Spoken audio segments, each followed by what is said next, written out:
అందరూ బాగున్నారా? యాక్చువల్లీ నేను ఎందుకు ఈ వీడియో చేస్తున్నానంటే బిగ్ బాస్ గ్రాండ్ ఫినాలే అయిపోయిన తర్వాత నేను కొన్ని విజువల్స్ చూశాను. అది చూసి చాలా బాధపడ్డాను.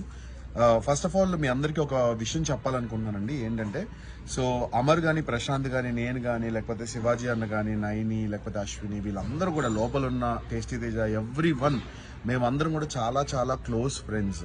కొన్ని విజువల్స్ చూశాను. గేట్ని గట్టిగా తనడం, నేను చంపేస్తాను, నరికేస్తాను అనడం, లేకపోతే కార్లు పగలగొట్టడం, ఇవన్నీ ప్లీజ్ స్టాప్ చేయండి. ఎందుకంటే కొంచెం ఆలోచించండి. మేమందరం చాలా క్లోజ్ ఫ్రెండ్స్. మేము బయటకు వచ్చిన తర్వాత అందరినీ కలుస్తున్నాము, అందరం చాలా హ్యాపీగా ఉంటున్నాము. ఒకరికొకళ్ళు ఈవెంట్స్ అయ్యి చెప్తున్నారు, ఒకరికొకరు మేము డబ్బులు సంపాదించుకుంటున్నాము, మేమంతా బాగానే ఉన్నాం. మీరు మీ కెరియర్ని, మీ ఫ్యామిలీ కెరియర్ని పాడు చేసుకోకండి please. It's my request. And ఇంకోటి ఏంటంటే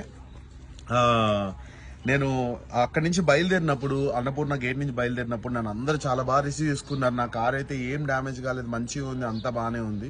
బట్ నేను నిజంగా చెప్తున్నా, మేమందరం కూడా చాలా కష్టపడి పైకి వచ్చాము.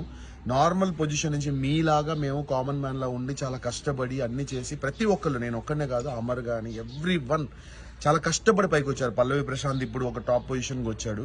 సో మీరందరూ కూడా మీరు యాజ్ అ కామన్ మ్యాన్ గా మీరు వాటికి సపోర్ట్ చేసి మీరు తనని గెలిపించినందుకు మేము చాలా హ్యాపీ, మీరు చాలా happy, every one or happy.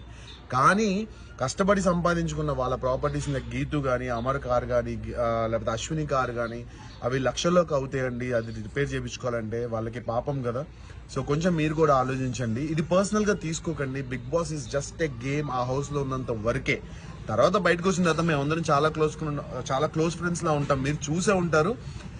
Teja గానీ, నేను గానీ, వాడు నన్ను నామినేట్ చేసినా కూడా నేను ఎంత క్లోజ్ గా మూవ్ అవుతున్నా, వాడు నాకు బెస్ట్ ఫ్రెండ్ అయిపోయాడు.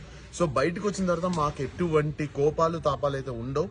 మీరు సేఫ్ గా ఉండండి. మీ కెరీర్ గురించి ఆలోచించండి. మీరు మంచి పొజిషన్ కి రావాలని ఆలోచించండి. మీలో ఎవరన్నా మళ్ళీ కామన్ మ్యాన్ గా బిగ్ బాస్ కి రావాలని ఆలోచించండి తప్ప ఇలా కొట్టేస్తాను, చంపేస్తాను, నరికేస్తాను వాళ్ళ పర్సనల్ లైఫ్ లోకి మాత్రం వెళ్ళకండి. మొన్న కార్లో అమర్ వాళ్ళ అమ్మగారు కూడా దెబ్బలు తగిలాయి. So please it's my request అందరికి, కొంచెం మీరు కూల్ డౌన్ అవ్వండి, కామ్ డౌన్ అవ్వండి. ప్రశాంత్ విన్ అయిపోయాడు, బిగ్ బాస్ అయిపోయింది, మేమందరం హ్యాపీ, మీరందరూ హ్యాపీ, మనందరం సరదాగా లైక్ ఎంజాయ్ చేద్దాము వాడి గెలుపుని. మేమందరం చాలా క్లోజ్ ఫ్రెండ్స్. మీరు కూడా అందరూ కొంచెం సైలెంట్ అయ్యి కూల్గా ఉండండి. ఎవరిని హర్ట్ చేయకండి. మీరు పోలీస్ కేసులు, మీ ఫ్యామిలీకి పైన పోలీస్ కేసులు మీరు తెచ్చుకోకండి. తప్పుడు మెసేజ్లు, రాంగ్ కామెంట్లు, రాంగ్గా ట్రోల్ చేయడం కూడా ప్లీజ్ చేయకండి. సరదాగా మీమ్స్ చేస్తే వి ఎంజాయ్. మేము ప్రతి ఒక్క మీమ్ని కూడా ఎంజాయ్ చేస్తాం బిగ్ బాస్లో. Thank you so much for every one. Love you all. Stay safe.